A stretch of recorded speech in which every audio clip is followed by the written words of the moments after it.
भगवान विष्णु और माता लक्ष्मी की कृपा से जो लोग रमा एकादशी का व्रत करते हैं उनके जीवन में सुख और समृद्धि की वर्षा होती है और उनकी सभी मनोकामनाएं पूरी होती हैं। हरे कृष्णा दोस्तों, स्वागत है आपका हमारे चैनल भक्ति व्रत कथा में। आज के इस वीडियो में हम आपको कार्तिक मास के कृष्ण पक्ष में आने वाली रमा एकादशी के महत्व और शुभ मुहूर्त के बारे में बताएंगे। माता लक्ष्मी का एक नाम रमा भी है और इस एकादशी का नाम उन्हीं के नाम पर रखा गया है। इस दिन व्रत करने से न केवल पापों का नाश होता है बल्कि जीवन में धन, सुख, समृद्धि और ऐश्वर्य की भी प्राप्ति होती है। शास्त्रों में रमा एकादशी का पुण्य महाकुंभ स्नान के समान माना गया है। इस दिन उपवास करने से मोक्ष की प्राप्ति होती है और व्यक्ति सभी पापों से मुक्त होकर परम धाम पहुंचता है।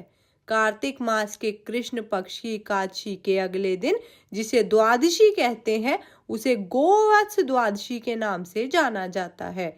इस दिन गाय और बछड़े की पूजा की जाती है, इसलिए जो भक्त रमा एकादशी का व्रत करते हैं या भगवान श्री कृष्ण के भक्त होते हैं, उन्हें गोवत्स एकादशी का पर्व भी पूरे उत्साह के साथ मनाना चाहिए।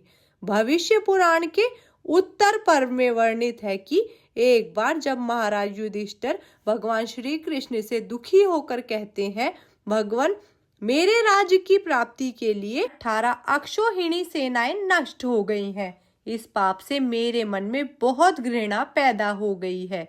इस युद्ध में ब्राह्मण, क्षत्रिय, वैश्य और शूद्र सभी मारे गए हैं।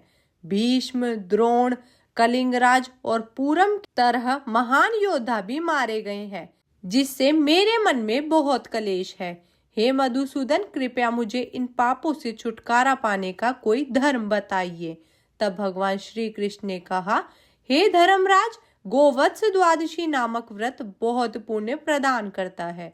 यदि तुम श्रद्धा और भक्ति के साथ एकाग्र मन से यह व्रत करोगे तो तुम्हारे सभी पापों का नाश हो जाएगा और अंत में तुम्हें वैकुंठ लोक की प्राप्ति होगी।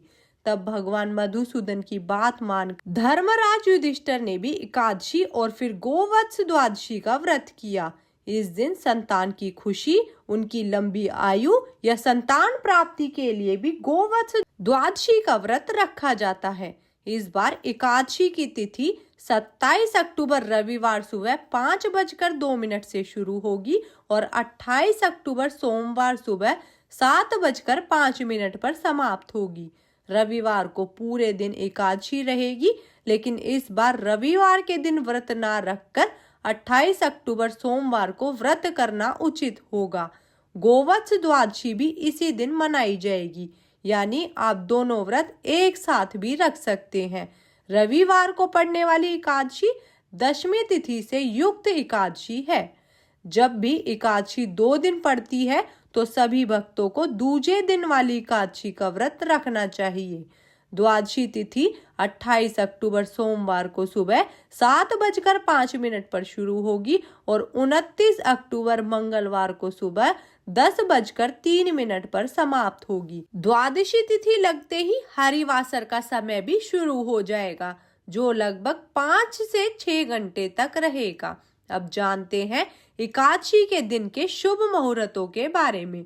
सोमवार को सूर्योदय सुबह 6:34 पर होगा और सूर्यास्त शाम को 5:57 पर।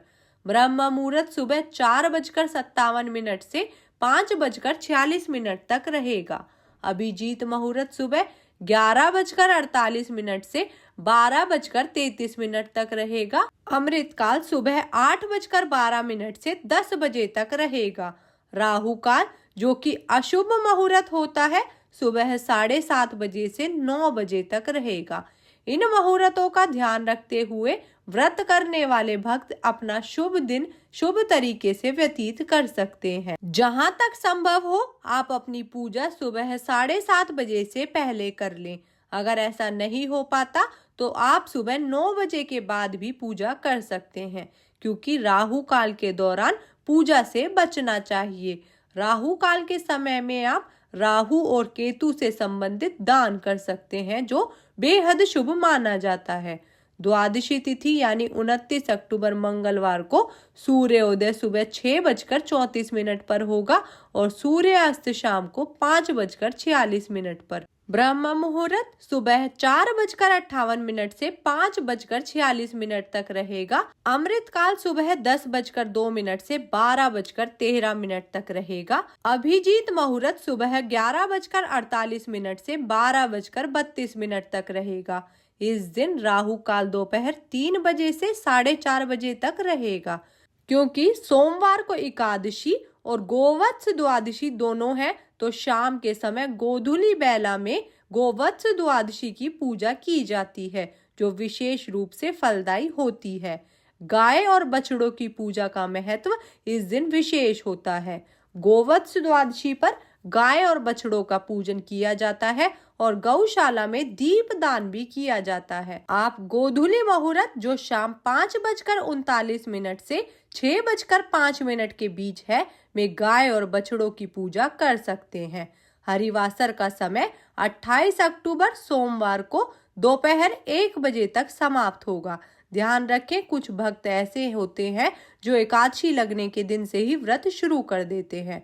ऐसे में कुछ लोग रविवार को व्रत रखेंगे। उन्हें अपने व्रत का पारण अगले दिन सोमवार को दोपहर 1 बजे से 3 बजे के बीच ही करना होगा, ताकि व्रत पूर्ण हो सके। इससे पहले व्रत पारण करने का कोई भी शुभ मुहूर्त नहीं है। सोमवार को एकादशी का व्रत रखने वाले भक्तों को 29 अक्टूबर मंगलवार को सुबह 6:34 से 9:35 के बीच अपना व्रत खोलना होगा। जो भी भक्त इस बार गोवत्स द्वादशी का व्रत का पालन कर रहे हैं, उन्हें इस दिन भूलकर भी गाय के दूध से बनी कोई भी सामग्री का सेवन नहीं करना चाहिए। यानी गाय के दूध और उससे बनी वस्तुओं का सेवन वर्जित है। इस दिन गाय और बछड़े की पूजा का विशेष महत्व है। इनकी पूजा करने से भगवान श्री कृष्ण और गौ माता का आशीर्वाद अवश्य प्राप्त होता है। यह थी आज की वीडियो। उम्मीद है आपको यह वीडियो पसंद आई होगी। अगर वीडियो अच्छी लगी हो तो कृपया चैनल को सब्सक्राइब करना ना भूलें। वीडियो को लाइक और शेयर अवश्य करें। धन्यवाद। जय श्री कृष्णा।